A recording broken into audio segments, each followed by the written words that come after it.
Morning बच्चों। Now start the chapter is AP. और AP का इंट्रोडक्शन पार्ट मैंने आपके बेटा अपलोड कर दिया था। एपी का इंट्रोडक्शन में हमने सारी चीज़ें पढ़ी थी।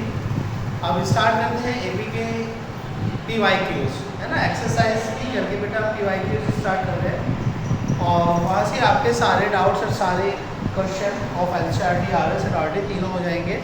ठीक है, तो स्टार्ट करते हैं बेटा। एपी का फर्स्ट क्वेश्चन लेते हैं। फर्स्ट क्वेश्चन है आपके पास कि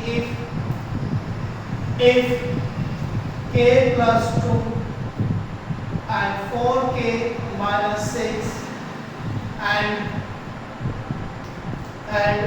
3k minus 2 are three consecutive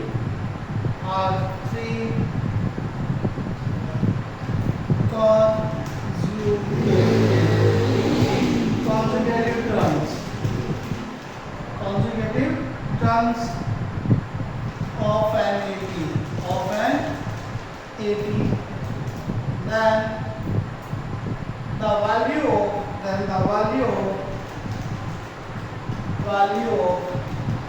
k की वैल्यू बतानी बेटा। ऑप्शन ए है 3, ऑप्शन बी है -3, ऑप्शन सी है 4 और ऑप्शन डी है -4। 4 ऑप्शन आपके पास है बेटा, उनमें से आपको बताना है कि ये एपी है या नहीं। ठीक है, वैसे एपी है, के की वैल्यू बतानी है। So now start first term AP लिखते हैं। सॉल्यूशन के लिए क्या है, k plus 2 and 4k minus 6 3k minus 2 and this is a। बेटा मैं दो मेथड से एपी का क्वेश्चन करेंगे। देखो कैसे करते हैं। सबसे पहले हम d1 निकालते हैं। d1 क्या होता है, second term minus first term. यहाँ से सॉल्यूशन किया 3k minus 8 d1 आया। फिर आप d2 निकालते हैं बेटा। d2 क्या होगा, d2 आप जैसे निकालते हैं 3k minus 2 and minus k and plus 6, so plus 4 and minus k. This is AP, so d1 is equal to d2, d1 d2 के इक्वल है, तो आप क्या करेंगे 3k minus 8 is equal to 4 minus k, so 3k and plus k is equal to 4 plus 8, तो 4k is equal to 12। ठीक है, 4k की वैल्यू 12 हो जाएगी। 4 से डिवाइड करेंगे, 4 3 जा 12 and k is equal to 3, तो k की वैल्यू कितनी आ जाएगी बेटा 3। तो option number A is the correct answer. तो ऑप्शन नंबर ए आपका क्या हो जाएगा, करेक्ट आंसर बन जाएगा। ठीक है, this is correct answer, option number A.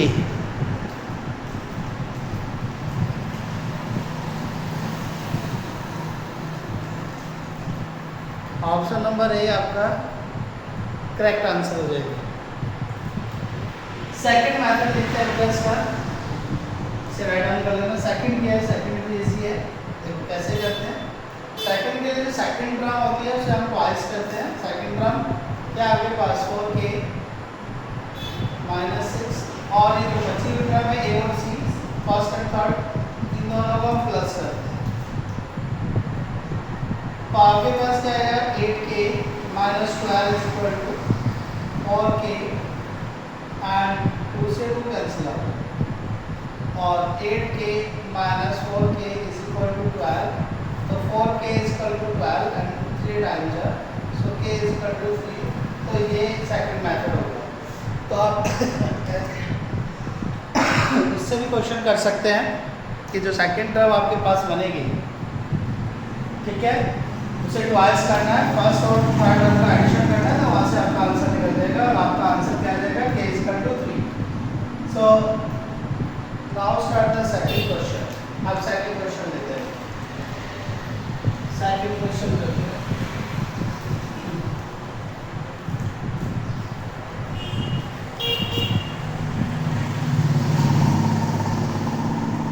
Second question number second PYQs लेते हैं। इधर कॉमन डिफरेंस अलग ही लेते हैं। द वैल्यू उसी टाइप का क्वेश्चन करते हैं। क्वेश्चन नंबर क्या दिया? The value of p, the value of p, p की वैल्यू बेटा for which 2p plus 1 and 10 and 5p plus 5 are three conjugated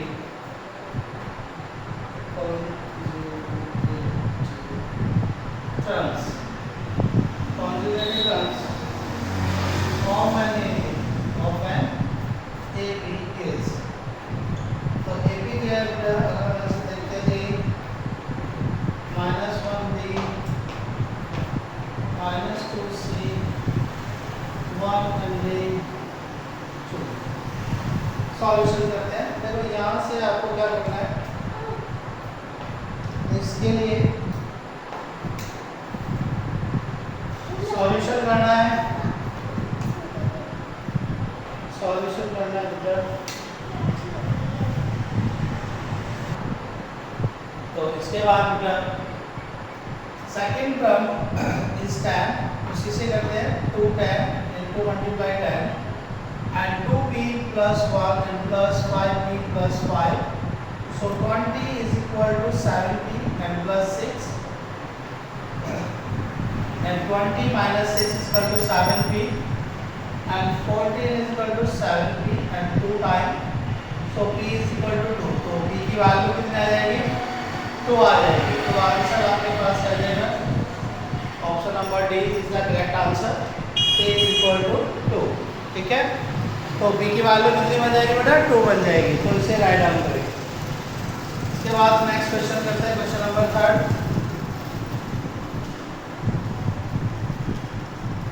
question number 3 करते हैं बेटा।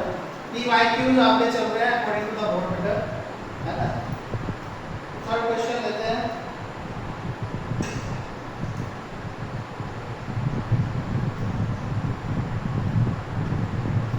नेक्स्ट क्वेश्चन जो इसमें दिया है बेटा यूनिक क्वेश्चन है थोड़ा सा, वो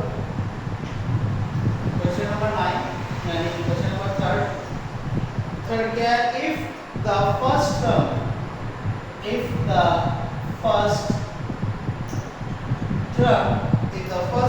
is equal to the common difference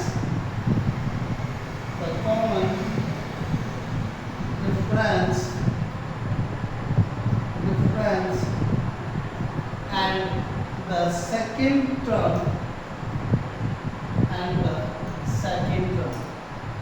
is 10, then the 10th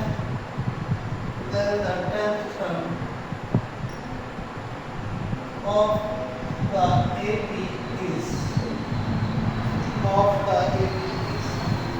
option है इसमें भी आपके पास फर्स्ट ऑप्शन है 30, बी ऑप्शन है 40, सी ऑप्शन है 50 एंड डी ऑप्शन है 60।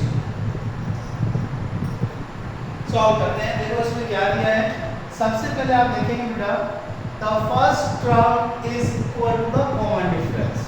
जो फर्स्ट टर्म ए है वो डी के इक्वल है ना। These are given that A is equal to B, ये दिया हुआ है the first term is equal to common difference and the second term is 10। Second term कितना दिया है? सेकंड टर्म 10 के equal, so a plus b is equal to 10। ये equation आपके पास होती है। उसने कहा है then the 10th term of the AP, तो AP की 10th टर्म आपको बतानी है।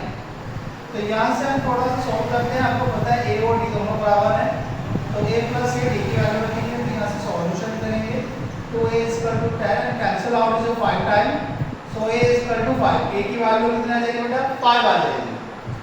इसके बाद अगर हम बात करते हैं आगे, तो आपके पास 10th टर्म निकालनी है, तो 10th टर्म क्या होगी? a 10 is equal to a plus 90 और a कितना है? 5 और 9 मल्टीप्लाई, देखो a भी 5 है, a और इक्वल टू d दोनों ही 5 होंगे क्योंकि दोनों इक्वल है, सो 5 5 प्लस 45 और एडिशन करेंगे 50। So answer number C is the correct answer. तो आंसर नंबर क्या हो जाएगा इसका? सी एक करेक्ट आंसर बन जाएगा। ठीक है, तो इसका आंसर सी हो जाएगा। अब हम स्टार्ट करते हैं बेटा नेक्स्ट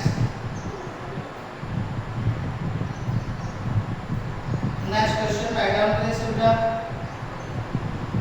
नेक्स्ट क्वेश्चन क्या दिया है उसे देखते हैं। तो क्वेश्चन नंबर 4 स्टार्ट करते हैं। एंड टोटल पीवाईक्यूज स्टार्टेड हो रहे हैं बेटा। आपके सारे क्वेश्चन पीवाईक्यूज पर आएंगे जो आपके स्टार्टिंग में एमसीक्यू चल रहे हैं, तो जो बोर्ड में पूछे जाते हैं मोस्टली उन्हीं को हम कर रहे हैं। अब देखो नेक्स्ट क्वेश्चन दिया है कि if the third term of the AP is, question number 4, third तो हो गया, 4 देखते हैं।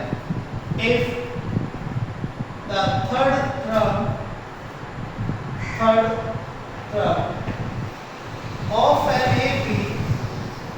of an AP is 2n minus 3n divided by 2, 3n divided by 2, and its fifth term is 2m minus 5n and divided by 2, then 4 volt values of m and n will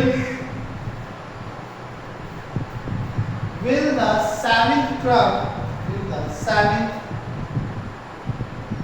term comes out to be 0. So question option number first बेटा ये कि m is equal to 7 and n is equal to 2. Option number B, m is equal to 2 and n is equal to 7. Option number C, m is equal to 3 divided by 2 and n is equal to 3 divided by 7. And option number D, m is equal to 3 divided by 7 and n is equal to 3 divided by 2. तो ये आपके पास ये वाला है question. एक बार और read करते हैं बेटा, आपकी समझ में आ जाएगा। तो क्वेश्चन क्या दिया है सबसे पहले उसके बारे में डिस्कस करते हैं।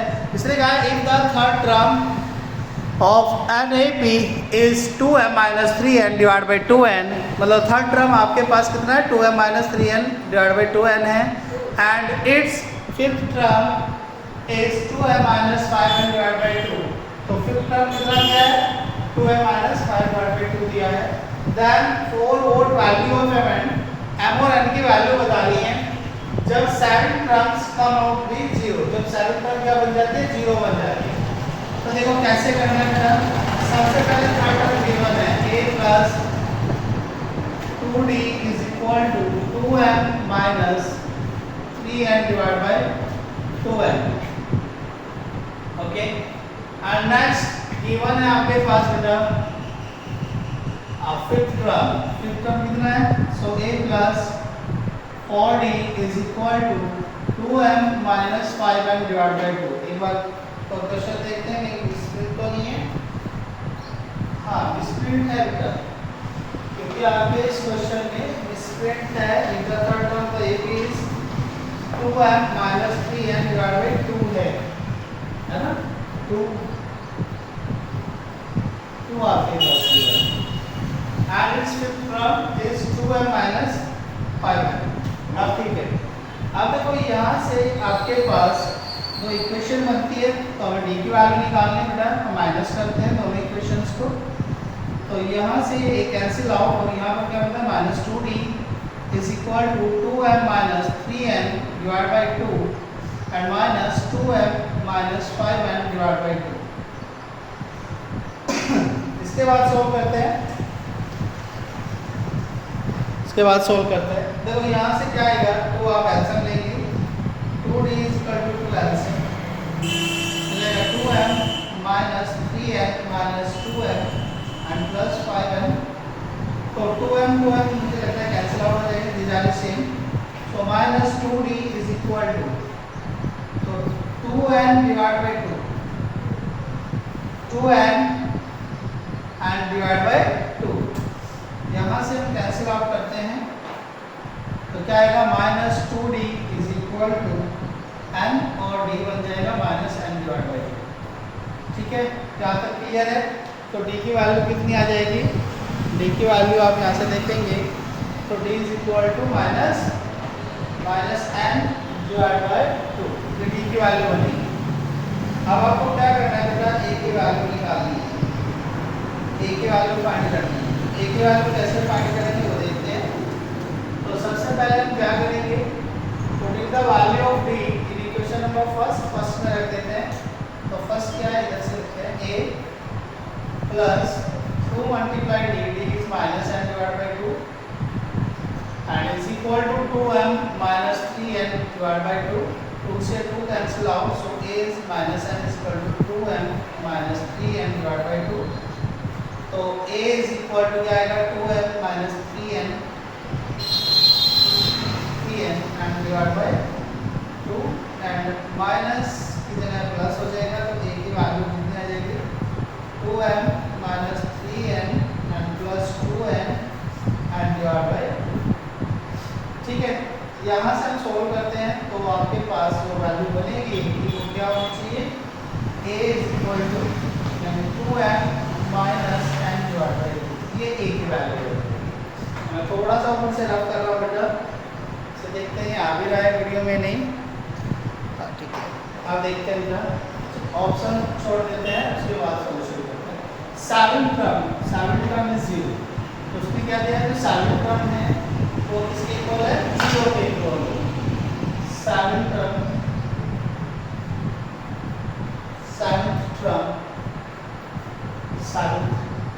is equal to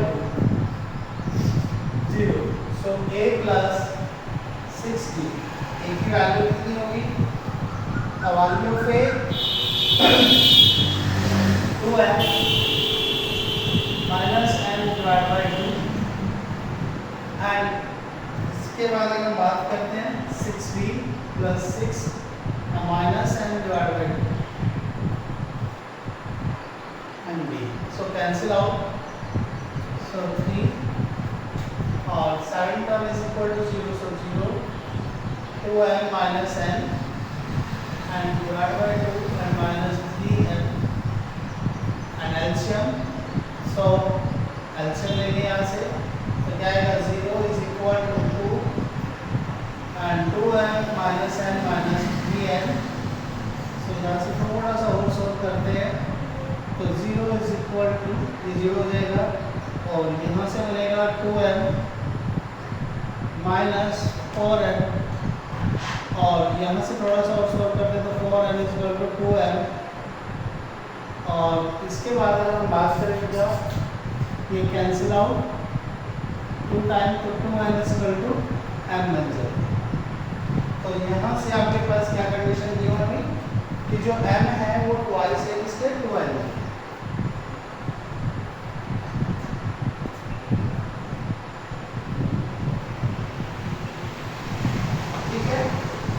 अब इसके बाद बेटा वैल्यूज निकालनी है, यहाँ से हमको पता लगा कि ये इसके इक्वल, तो वैल्यू किसकी चाहिए हमें, m और n की चाहिए। तो देखते हैं बेटा इस कंडीशन में क्या आपकी वैल्यू निकल सकती है, दोनों इक्वल है, कुछ कंडीशन गिवन है तो देखते हैं और से बन सकते हैं वैल्यूज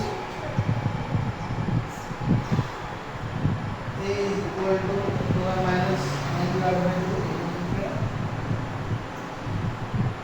अरे क्वेश्चन रेडी करते हैं, क्वेश्चन तो चुका है।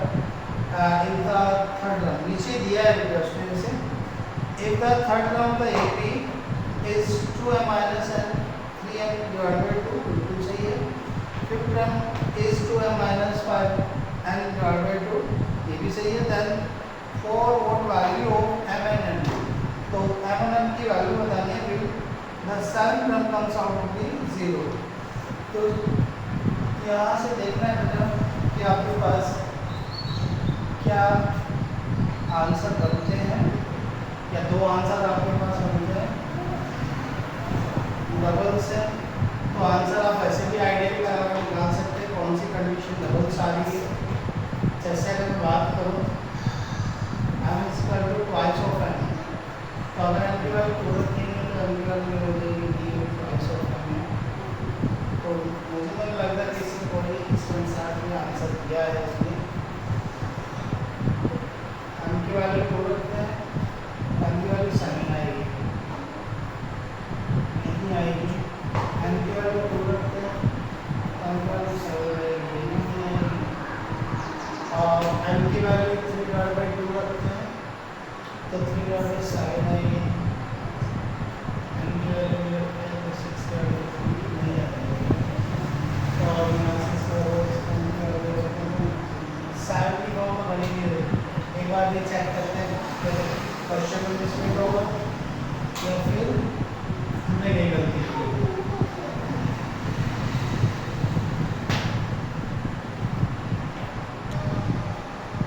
ओके, तो हमारी गलतियाँ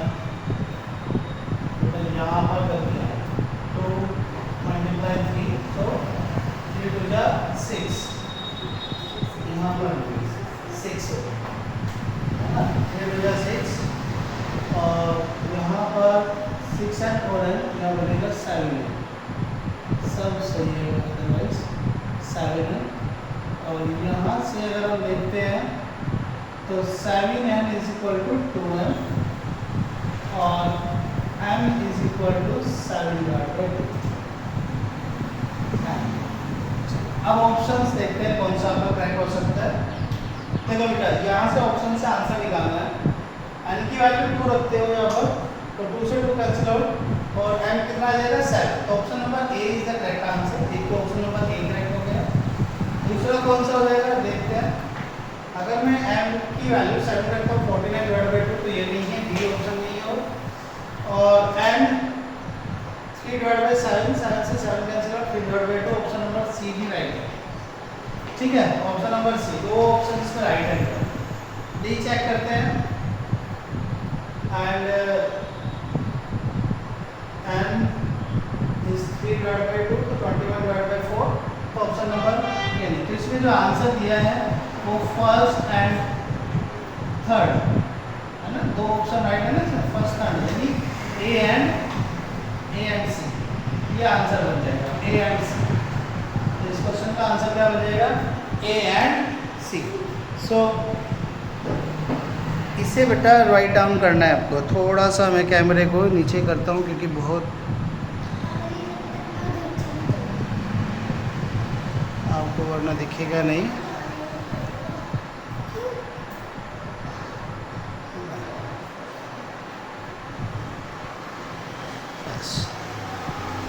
ओके, राइट डाउन करो बेटा इसको।